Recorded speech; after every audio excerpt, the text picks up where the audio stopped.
Hello, I'm here by the sea. Good morning, it's April 3rd here in beautiful spring Nova Scotia, and then today I'm going to find some squash in my tulip garden. Hi, it's Greg Otten here with maritimegardening.com.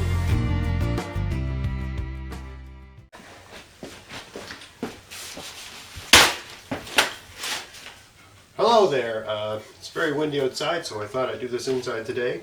If you've been following along, I've got a cold frame in my garden that had glass windows on it, and actually had these two of these storm windows on it, and I had 6 of these at the beginning of last gardening season. This is the only one left. They've all blown off and broken. It just, the way I set it up, if you made one mistake on the wrong day, they would blow off and break. So I'm done with glass. And now I've got some very poorly positioned plastic on there right now, but I thought it'd make something a bit more resembling a door and using plastic. And the whole point of this video was to show people out there that, because I remember it took me a number of years to get to building a cold frame because I didn't have the right materials. I kept waiting to find windows on the side of the road that I could use to make them, and it turned out to be the glass windows were, just for how windy it is where I live, a huge liability. And so why not just use plastic?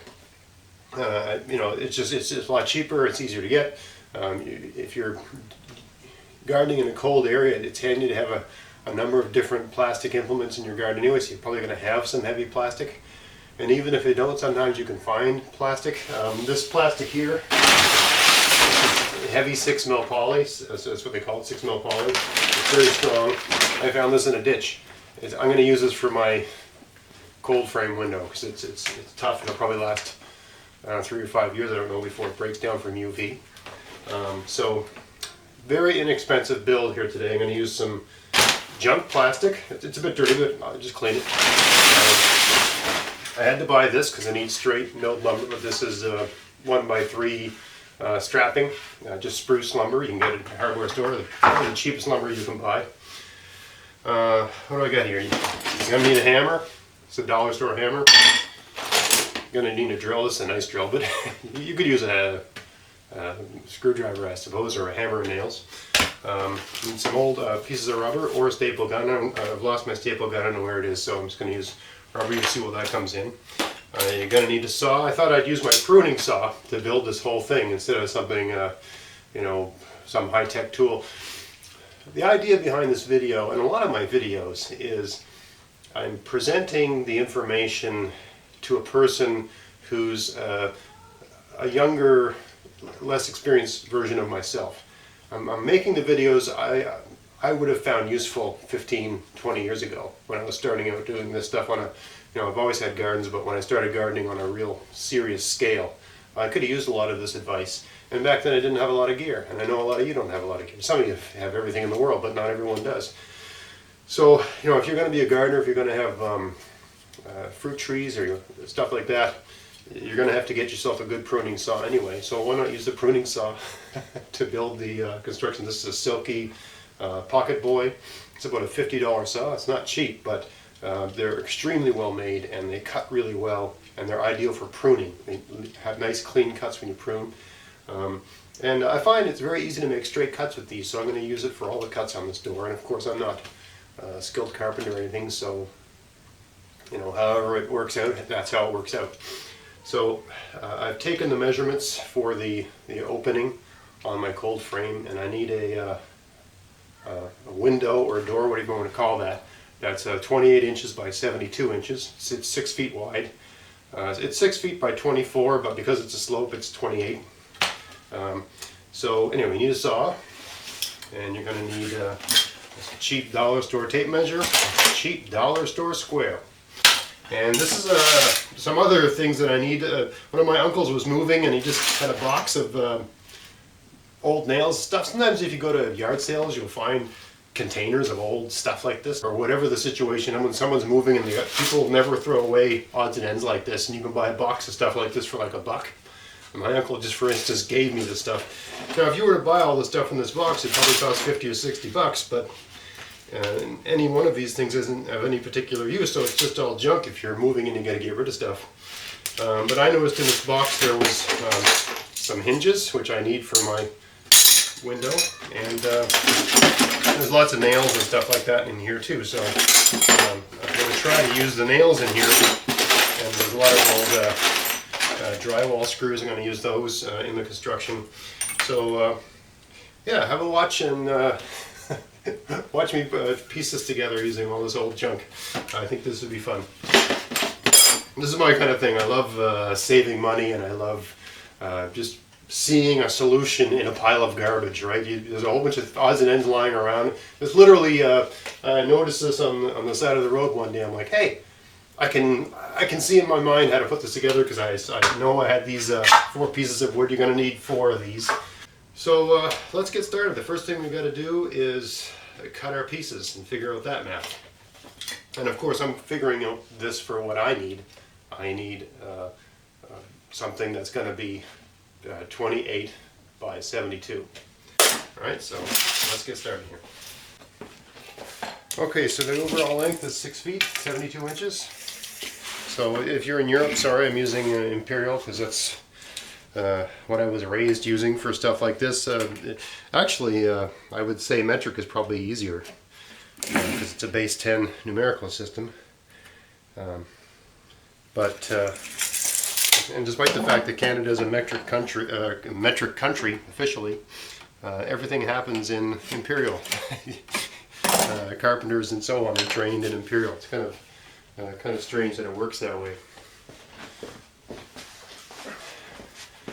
Anyway, trying to make a nice square cut, as square as I can make it. Having a workbench is handy. I'm just using this little pruning saw here. These cut on the pull, and I find it's easier to keep things straight when you're cutting on the pull. Maybe that's just me, I don't know. Also, it has a neat setting. So this is the setting you want to use for pruning branches, but you can have this funny little angle here, which is ideal for, and it's designed for this, for carpentry. It's just more at the right angle for doing this sort of thing.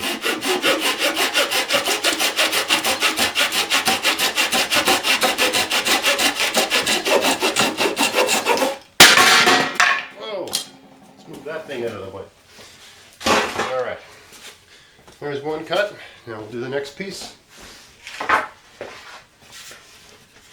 That was 72. I'm trying to do this video from the point of view of a person with no background in carpentry at all.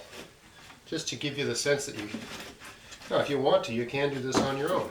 You don't need, it's handy to have some background, but anyway, so I'm going to make a mark using the one I just cut as a reference, and when you do that sort of thing, I'm just making a tiny mark. Always assume that nothing's square, so I'm going to use this cheap square, still better than no square, to make that line visible. Now I'm going to, because the line was made at the end of the existing piece, I have to make sure I cut off all the lead, right? So the mark has to be removed for this to be the same length. If I cut past the mark, like here, it'll be a bit long. So I want to cut on slightly on the inside of that mark, as straight as I can.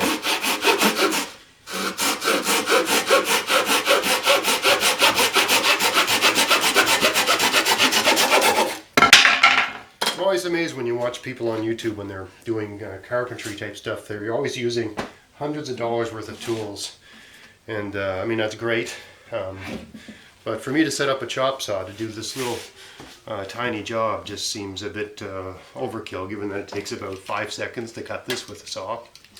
So it's also just useful to show people that you don't need a lot of fancy gear to do stuff like this. Okay, so I got those 2 pieces. Now I need to cut 2 pieces that, when they're on the inside here, will make a total length of 28. So I got to figure out the width of these 2 and then minus that from 28 inches. So these 2 combined are 5 inches. That means I need to cut a piece that's 23 inches. And that's handy because these two leftover pieces are 24 inches, so that works out fine. Alright, so let's just double check. I want 28. I got 5 here, so I need 23 to make 28. So I got to cut these. Try to examine them and cut off the worst part. They're not there, so I don't get that. So I'll measure this at 23, make a little mark. I'll measure this one. That's the good end. It's a lousy end there. Measure this one at 23 and make a mark.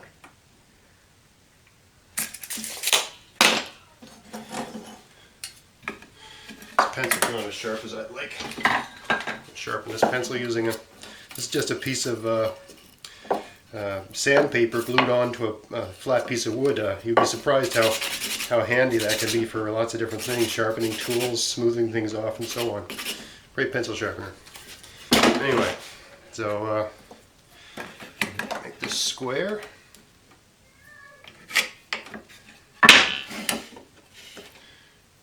Reasonably square. There we go.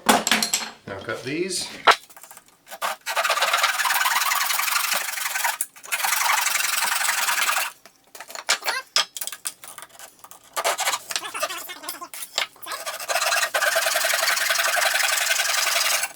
There we go. Okay, we got our basic cuts there. Now I'll put this over here now.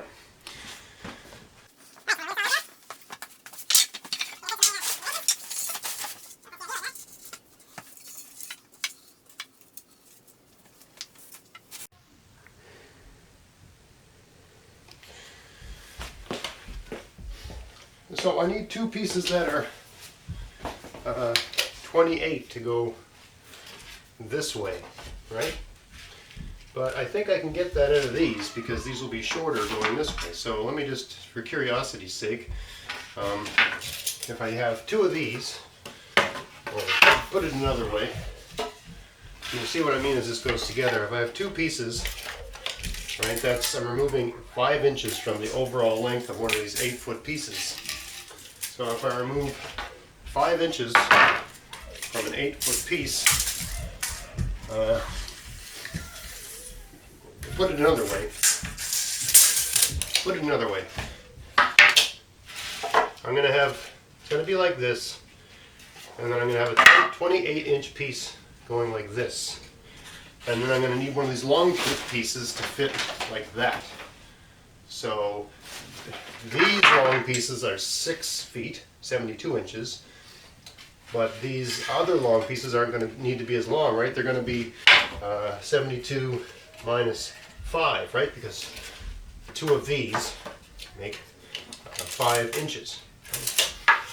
So 72 minus 5 is 67. 67 inches. So, just for curiosity, so if this is 67, the remainder should be 28, I would assume. Am I right? 67, just make a mark there, that's 67. Seeing if we got enough lumber. 67. 29. So yeah, we got enough. Right, so from 4 pieces of this stuff, 4 pieces of this, and you usually get them in bundles of 10, I think. From 4 pieces of this, you have all the lumber you need to make one of these lids. If you've got a 2 foot by 6 foot, I think that's the dimension of my cold frame, 2 feet by 6 foot cold frame. So, okay, so that's easy math. So, start off, let's cut those pieces. So from each of these long pieces, I'm going to cut a 28-inch piece.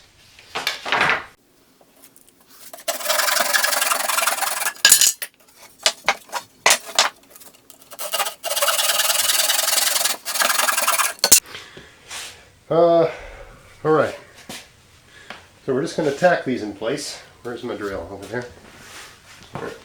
Let's tack these together here.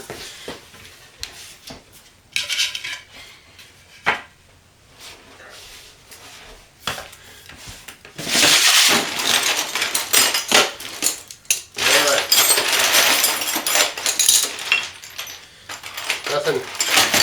get any more fun than rooting through a box of old junk for what you want? I don't think so. It's like finding treasure. Alright, I've got a handful of drywall screws here. And you're gonna say, oh my goodness, they're gonna rust. They're not weathered, they're not treated, they're not this, they're not that. It's like, yeah, that's true, but the wood's gonna this is all outside, right? So the wood's gonna give up long before that's an issue. So all I'm doing right now is just tacking this together because I have to do something a bit more clever to make sure that this is square. And I'll square this up in a minute, show you what I mean.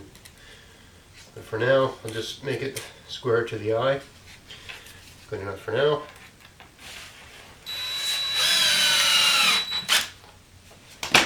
Alright, I'll do the same thing at the other end. These screws here.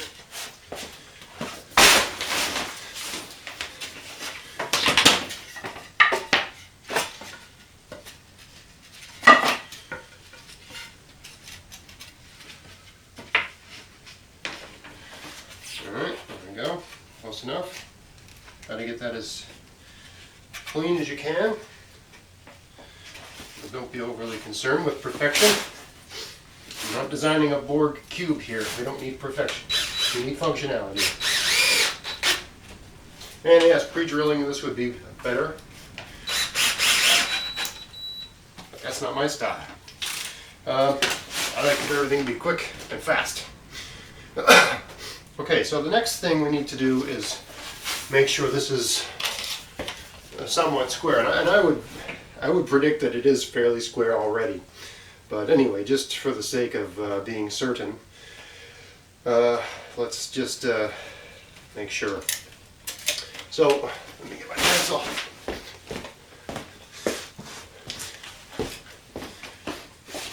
The way carpenters determine whether something is square, that's long, is doing what they call a 3, 4, 5. A 3, 4, 5. 3, 4, 5.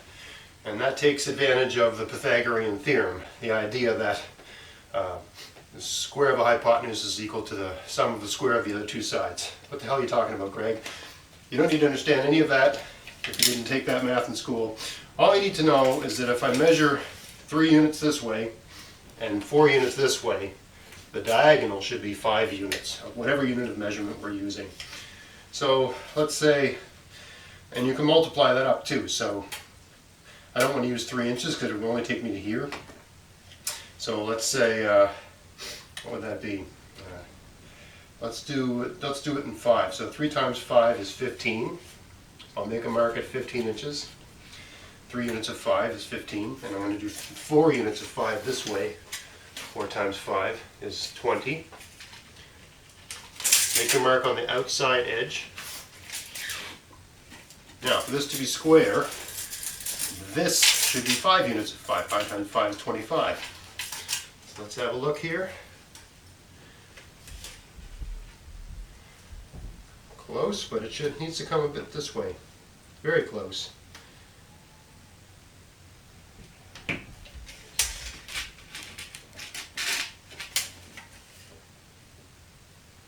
Here, just a tiny little adjustment is all was needed. So that hits right on, so that on the outer edge of that mark, edge to edge, is 25. You can't see, but that's 25 right there. So we're square. We're pretty square. So I don't want to touch anything right now. All I'm going to do is just tack something across like this to hold it true. You'll see where I'm going with this in a second. So we have a couple more old junky screws. Alright, put one here.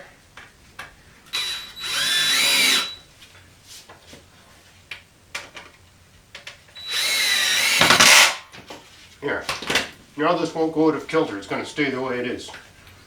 So now I can attach it a little bit better all the way around the sides there, start driving screws into it, and then it should just hold its shape.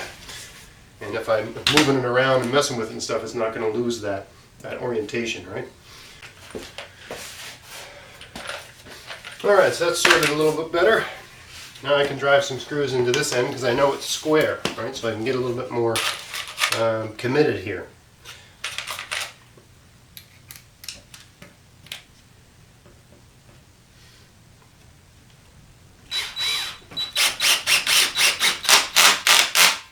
I got this thing set so that it won't over tighten. Another quick, if you don't know, a way you can sort of use your drill with a Phillips head like a countersinking tool is you can just sort of push hard and it'll make a little pre-drilled hole. And you can just drive your screw into that. Right. If you want everything perfectly countersunk, Hank Hill style, because you know if you push too hard, it's gonna crack the wood, right? You don't want that.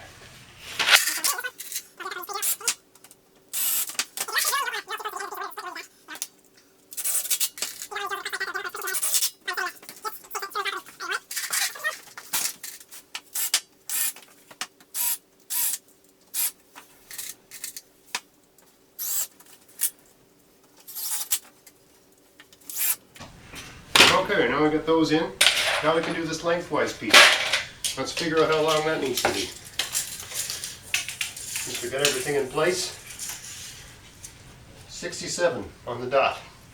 67. So we should have two 67 pieces in the ones we cut these top pieces out of. Let's see if that's the case. Alright, so let's make that cut. We need 67.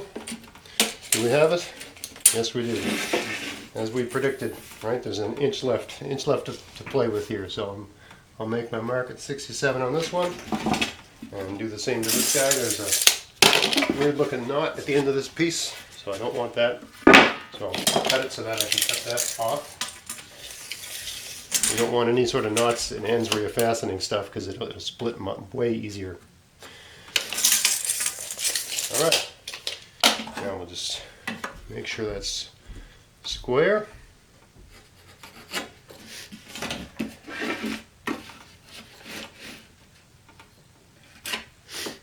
All right. And cut these babies off.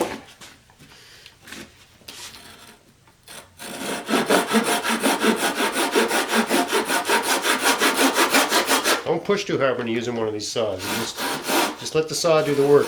Just push enough so that you can feel it grab. Don't push down hard on it. It's designed to do the cutting on its own. It's designed to make the cutting easy for you. So don't try too hard. Let the saw do the work.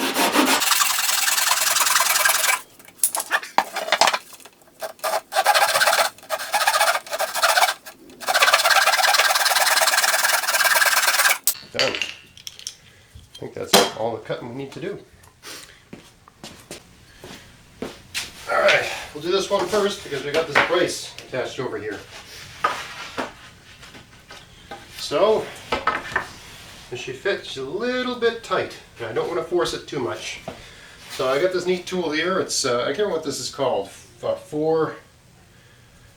Anyway, it's a file that has 4 different finishes. It's got round on one side, flat on the other, and it's got an aggressive, very coarse, and then a smoother file. But when you're trying to fit something like this, I could hammer that in, but I might push it a bit. I want it to be just right. So you just take it and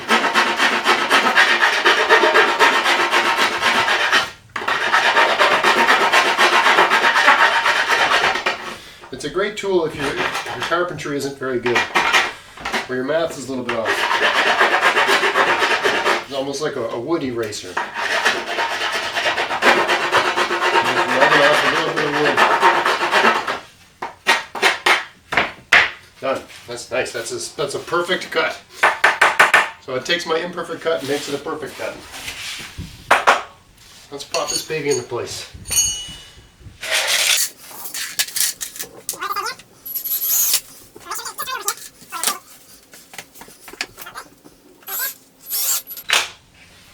Alright, good. Now we can go crazy.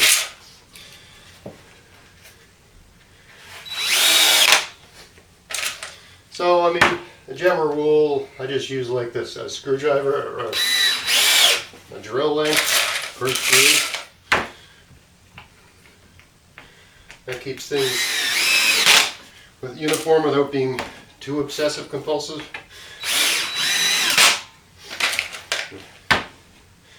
Right, I like things to just work themselves out. I like everything to be easy and simple.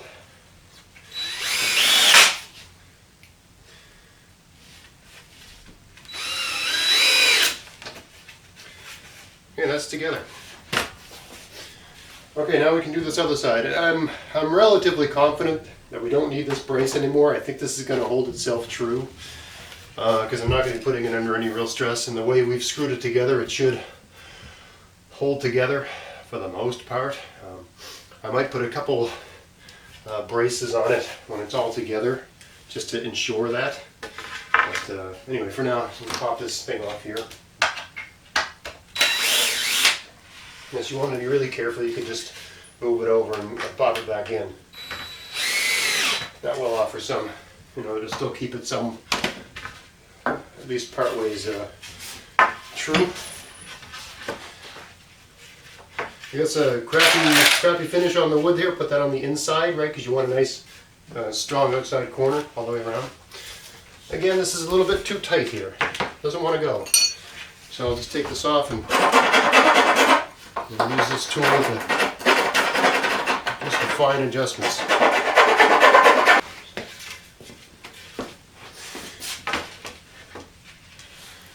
That's better. All right. Good enough.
So I'm just cutting up these little things that I'm going to use to attach the plastic with. It's just a bicycle inner tube, and I'm making gaskets to go on the underside of the nails. You'll see what I mean when I put it together. But the great thing about this, if you can use a staple gun, and that works, but there's an argument that this might work a little bit better just because it's got like a washer. What we're doing with this, so you just cut it lengthwise like this and just cut it in half. This is to attach the plastic to the cover. So you got your nail, right? Nail. And all you're doing, and you got the nail head. And if you just attach the plastic with this, the nail head will tear the plastic. So all you do is you push it through a piece of rubber like that, and you nail it on. So this rubber acts like a washer / gasket, and we'll keep it from tearing the plastic, and should provide a very good attachment. A very good means to attach the plastic to the wood. And because it's a nail, it'll also add some degree of structure to the whole thing. So that's the idea. So I'm just going to push a whole bunch of, it's going to take a few minutes, but I'm going to push all these through into different nails. Doesn't take long. These are drywall nails, which are hard to come by nowadays, I guess, because no one uses drywall nails anymore. This is, again, I'm just fishing this out of a box of stuff Uncle gave me that he didn't need anymore. So I'm just using old junk to do this, and I get a certain kind of pleasure out of repurposing things like this. I mean, sure, I could do this faster with a staple gun, but it's a Sunday afternoon, and I can do whatever it's my own time. I can do whatever I want on a Sunday afternoon, and it only takes a few minutes to do this. Save a few bucks, get a little bit of, I don't know, manual dexterity exercise out of this. It's all a matter of how you look at it. I know I have lots of friends that would never ever think this would be a good use of their time, but it's all a question of how you view your own time and how you view your time is well used. I don't mind spending 5 minutes doing this. That's only 5 minutes. Think of how much time people spend on social media devices, with their Android or MacBook or whatever on earth they're using. Just to me, that's a waste of time. And if that's what you do, I'm not trying to run you down or nothing like that. It's just different perspectives, right? This is productive time to me, right? I'm doing something that's going to result in something else getting done. That is productive time. And I'm also using pretty much junk, right? I fished this rubber out of a dumpster, and these nails were something someone would have thrown away otherwise. So I'm using stuff that was sourced for free, that would have gone to a landfill, to make something that I'm going to use to grow food that I will eat. So I couldn't think of a more productive way to use my time. But that's my perspective, how I think, my mentality. All right, fast forward.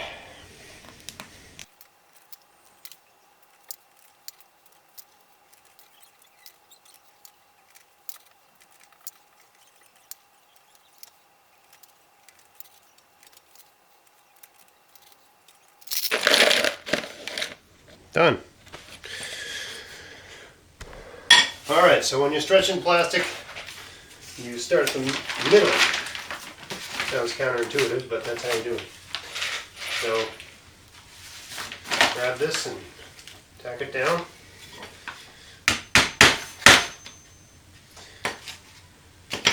Oh, wait a second. Probably double this up. Probably a good idea. Double this up.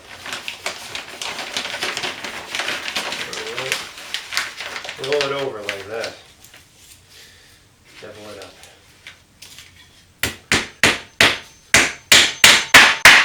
There's one. Now we'll go on this side. Get nice and tight. Got it.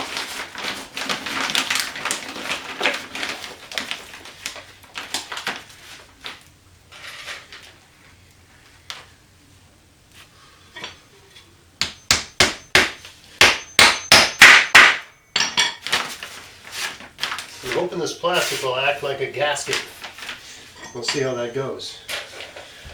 Now I'm going to stretch it this way. It's a bit long. Preserve that 6-inch idea.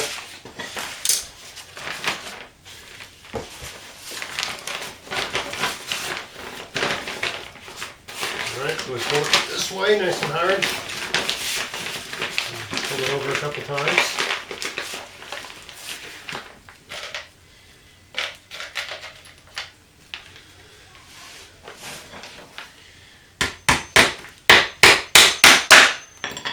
That. Now we'll pull it the other way from the other end. Cut this excess off here.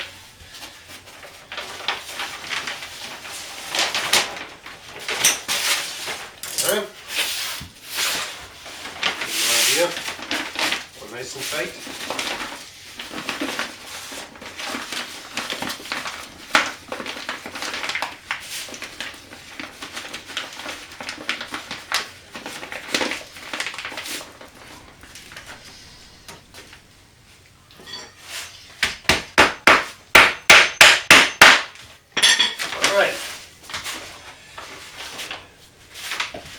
Now we work our way towards the ends.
Alright, so that's a general idea. So I attached this on in such a way that this is going to be the top, right? And my idea is that the water will go over the edge and just fall down. And there'll be some condensation here, but there'll be a bit of a dip. So the condensation should drip off the middle instead of going into the wood, but well, we'll see. I mean, what do you want for, you know, $10 worth of, I didn't know this was $10 worth of materials. Pretty cheap, pretty quick. You know, I think you could, you know, if I wasn't filming this, you could slap this together in about 25 minutes, maybe 30 minutes, maybe an hour, depending on your skill and how organized you are and all that sort of stuff. So for about $10 worth of materials and 25 minutes of your time, you know, a reasonably functional window that should last a number of years. So now all that remains to do is to attach it to the cold frame, which I'm going to do right now.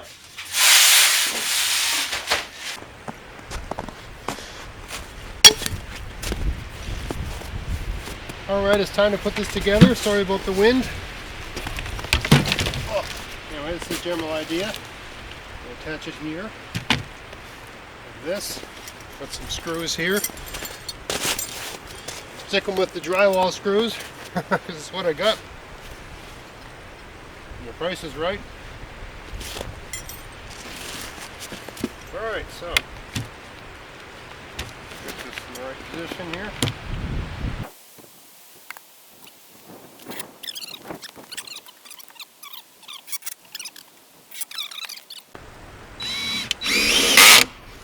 Alright, let's see. Boom. Beautiful.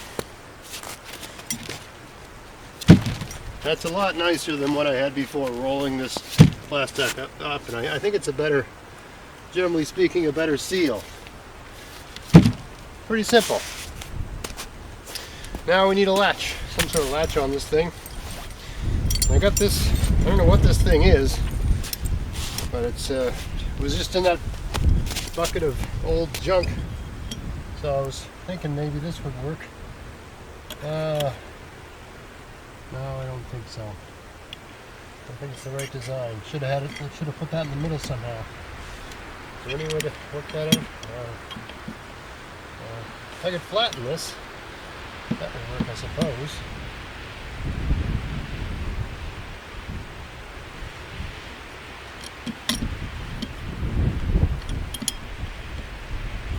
I suppose that would work if I flatten it and hold it down. Let's try that. Alright, let's flatten this thing out here. I'm just going to do it right here on a rock, just to show you don't need anything special. Here, there's a rock right over here.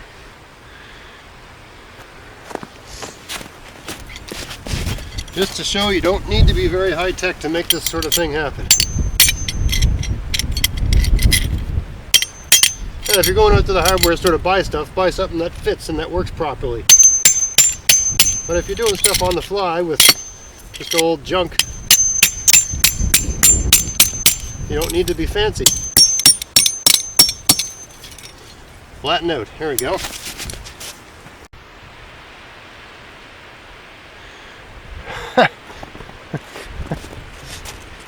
On second thought, that's really not the center. Looking at it now that I've stepped back from it, that's not the center at all. I don't know what I was thinking. Anyway, it's all attached and it's close enough, and it's just gonna have to stay like that. That's gonna drive me crazy. But anyway, that's not the center. If you're looking at this and saying, hey, that's not the middle, you're right, that's not the middle. But anyway, close enough. It'll do. So yeah, I just got a piece of alder here from a tree, and this will work like a pin to hold this together, right? So I'm just gonna fashion that accordingly, and let's see how that works. Done. That's all it takes. That's good. That's not going to open. Right? Nothing's going to open that. So this has been frozen solid and exposed to the winter all winter long. So let's see if this is thawed out by the end of February. I hope so, because I want to plant stuff here 1st of March. So I'm going to use this approach to putting lids on the rest of these as well, because yeah, that's a lot better than what I was doing before. This is nice. This is a lot classier than rolling this plastic up and dealing it like that. So yeah, happy with the way that worked out. That'll hold just fine. All right, so just a Sunday afternoon, frigging around with garbage. Sorry for the wind. Figuring out a way to make my cold frames a little bit better, a little more effective, a little easier to use, as opposed to the system I used last season, which worked, but I think this will work better, and it'll also be easier to use, and it didn't really cost anything. And hopefully for the other ones I could just repurpose the existing plastic, and I just need a bit more of the strap, and that should work out fine. I hope you enjoyed that content. I hope that gave you some ideas and got the juices flowing for the coming season. And if you've got some project on your mind, something you've been putting off, get out there and do it, you know. Don't let the weather get at you. Today actually it's a really damp, overcast day, probably around 0 degrees Celsius, but other than that, it's a beautiful day to be outside, and much better than being inside and all cooped up like some sort of prisoner. So get out there and try it, whatever you're thinking of doing. If I gave you some ideas here, you want to apply this in some other way, I mean, you don't have to do everything the way I'm doing it. I'm just trying to give people ideas of ways to go about doing things, and to show you that it doesn't have to be some perfect, straight from, brand new from the hardware store approach. I watch so much content on YouTube where people are using outrageously expensive solutions to improve their gardens, and that's fine. If you want to do that, it's fine, but you don't need to do that. There's other options. You don't have to buy $400 worth of bricks to make a raised bed. You don't have to buy seed or 4x6 to make a bed of a garden. You don't have to have this material, Lexan. You don't need all of that. I mean, that's all great, and if you can afford that and that makes sense to you, go for it. More power to you. But you don't need all of that. You can just use really simple stuff, and it's perfectly effective. It's not permanent. This won't last forever, but I'm not going to last forever.